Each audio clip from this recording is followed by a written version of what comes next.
maana kwamba alikuwa kama mkataba wa majaribio kuweza kuona kwamba namna gani atakwenda kuwanufaisha katika msimu huu wa 2025 2026. Lakini pia vile vile Morris Abraham malengo yake makubwa yalikuwa kwenda kucheza nje. Kwa hiyo alikuwa anahitaji kupata timu ambayo itaweza kumfanya aweze kucheza ili kuweza kuongeza kiwango chake. Tunafahamu kwamba kabla kuja Simba, alipotoka timu ya vijana alipata deal la kwenda kucheza nje. Baada ya hapo akarudi Tanzania, akaendelea kufanya mazoezi katika klabu ya Simba ili aweze kutengeneza kiwango chake. Lakini baadaye Fadlu aliamua kumjumuisha katika kikosi cha senior team kama sehemu ya kuendelea kutengeneza kiwango chake. Lakini mkataba wake ulikuwa ni mkataba wa miezi 6, kwa maana ya kwamba baada ya miezi 6 hiyo wataangalia Simba kama wanaweza wakaongeza mkataba au wakaachana naye. Mambo vipi mwana michezo mwenzetu? Karibu tena dimbani. Jina langu naitwa Cisco. Njoo tuzungumze michezo, lakini taarifa hii ni nzito kweli kweli. Kama sikukuumiza basi itakufurahisha, lakini nikukumbushe tu ya kwamba inapewa nguvu kubwa mno na Bati Quality. Bati Quality ni kampuni bora ya Kitanzania ambayo inazalisha na kusambaza bati aina zote. Zinapatikana za migongo midogo, migongo mipana, mfano wa kigae, na zile pia zenye matilio ya chenga zinapatikana kwa gharama nafuu na bei ya kiwandani. Ukinunua mabati pia unajipatia misumari pamoja na usafiri bure popote pale ndani ya ardhi ya Tanzania. Warranty yake ni ya muda mrefu, miaka 10 ya uangalizi. Bati unanunua wewe, anakuja kutamana nayo kijana wako. Fika kiwandani ujipatie bati nzuri bora na bomba kwa gharama nafuu mno. Bati zetu hazipauki na wala hazishiki kutu. Steven Mapunda, uko vizuri bro? Mimi niko vizuri. Uzima upo? Mungu ni mwema. Ndio. Anatusaidia na kupigania kile kitopo leo. Rais wa klabu ya Yanga ndio anaendelea kuwakera, anaendelea pia kuwaboa, anaendelea pia kuwaumiza, anaendelea pia kuwachachafya, anaendelea pia kuonyesha kwamba yeye ni mwamba, anaendelea pia kuonyesha kwamba yeye ni chuma, anaendelea pia kuwa fadhaisha kabisa. Bwana, rais wa Yanga ametangaza usajili mkubwa kweli kweli wa ndani. Na hii ameenda pale kwenye peji pia ya Hansi, lakini pia ishai kupita kwenye peji za watu ambao sisi tunajiona wazuri kwenye tetesi.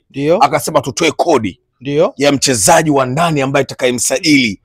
Anipata uzuri amesema ukifanikiwa kumtaja mchezaji kwa sababu ni mkubwa na anatoka timu kubwa, ukimtaja basi atakupa pia kodi ya mchezaji mwingine wa kimataifa kama zawadi ili na wewe wape wa Tanzania kilichokuwa bora zaidi kabisa. Hiyo ndio ahadi ambayo ameiweka rais wa klabu ya Yanga.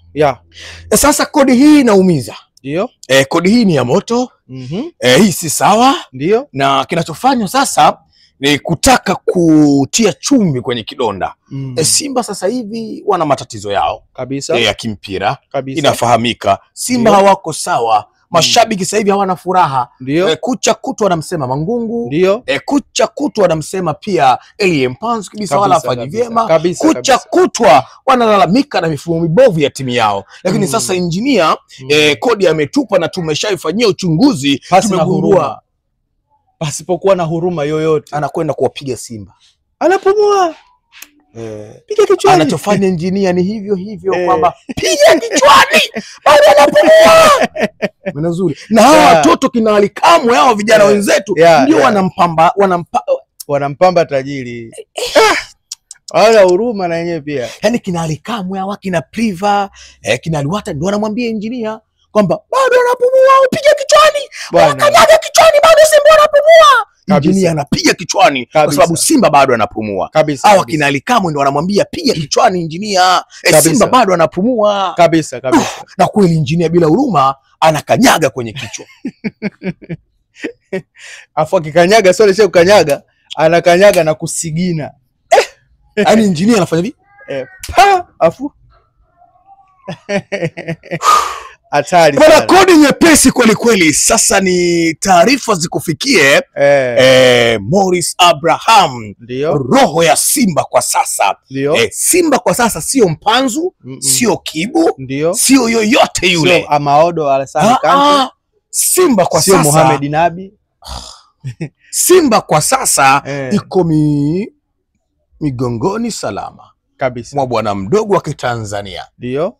Morris Abraham. Kabisa. Sasa hii ndio kodi yenyewe.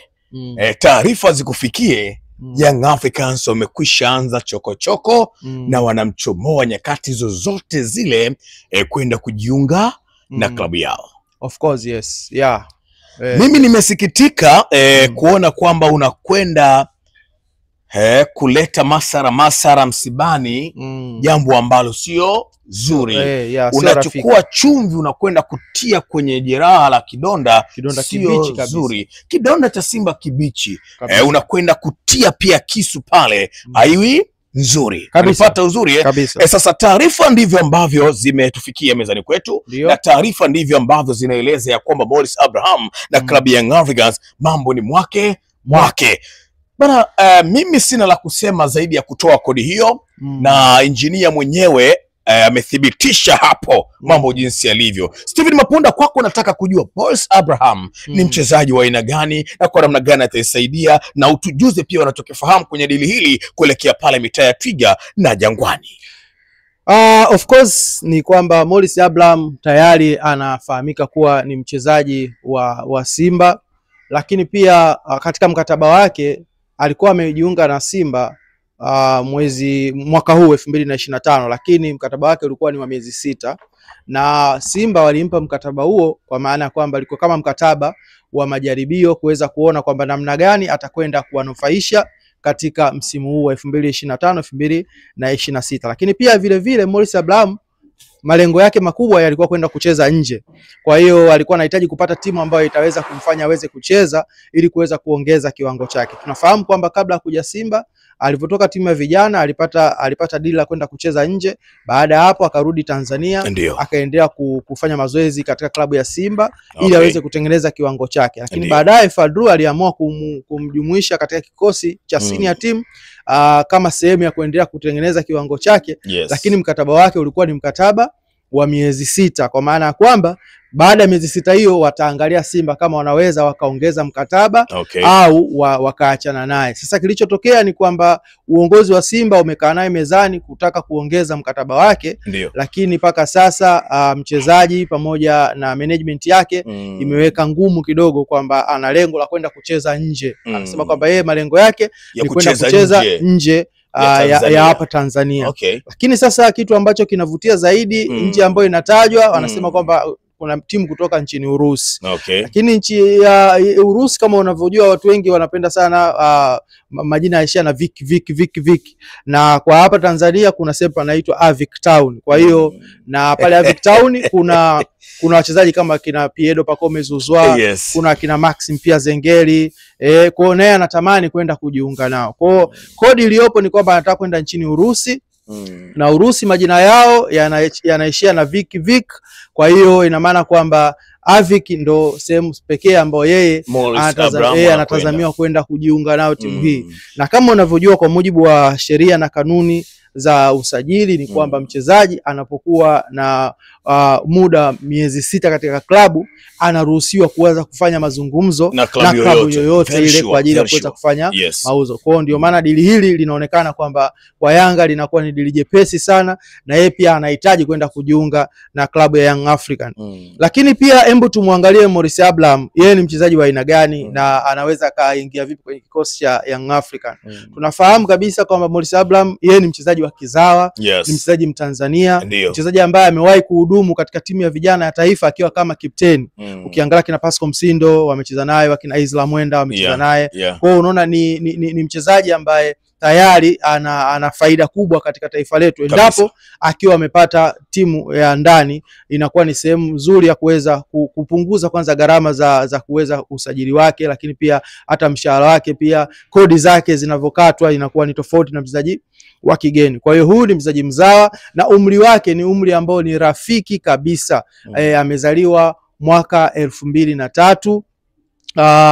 Ina maana kwamba ana miaka 22 tu mpaka hivi sasa. Tarehe 13 mwezi wa 8 ndipo aliweza kutoka duniani. Kwa hiyo mpaka hivi sasa ana miaka 22 pekee. Kwa hiyo unaona kabisa ni mchezaji ambaye hata akija katika klabu ya Yanga atakwenda kukutana na vijana wenzake wengi ambao wako katika eneo la kujifunza na eneo la kuweza kutoa kitu katika kiwanja.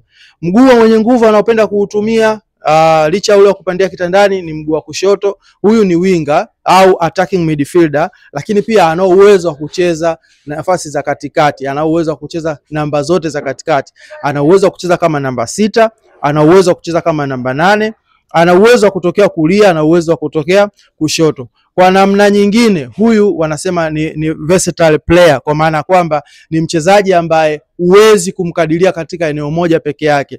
Mchezaji ambaye anaweza ukamfananisha naye, ingawaje kwamba kwa kiwango inawezekana sio amefika, ni Maxi Mpia Zengeli. Huyu anakuwa full tank, anakupa nguvu, anakupa kasi, lakini pia anakupa energy ya kuweza kuhimili vishindo vya timu pinzani. Na mara kadhaa tumemwona ndani ya Simba Sports Club, pale ambapo anakosekana Morris Abraham, kumekuwa na dhahama kubwa sana kwa upande wake.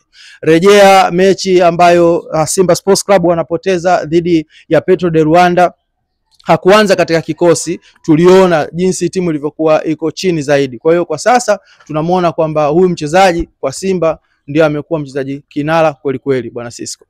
Bwana ni hatari kweli kweli Steven Mapunda. Yeah. Lakini bwana Steven Mapunda Garincha, mimi natoa kodi. Baada ya kuwaelezea vizuri ni mchezaji wa aina gani, mimi kazi yangu ni kutia chombeza zile. Mimi kama kwenye mboga nasema chumvi, unatia vitu ili inoge zaidi. Sasa kwa kuonogeshea story hii zaidi, wale watazamaji wanatakiwa pia waende kwenye peji Ali Kamwe, wapitie maandiko yake.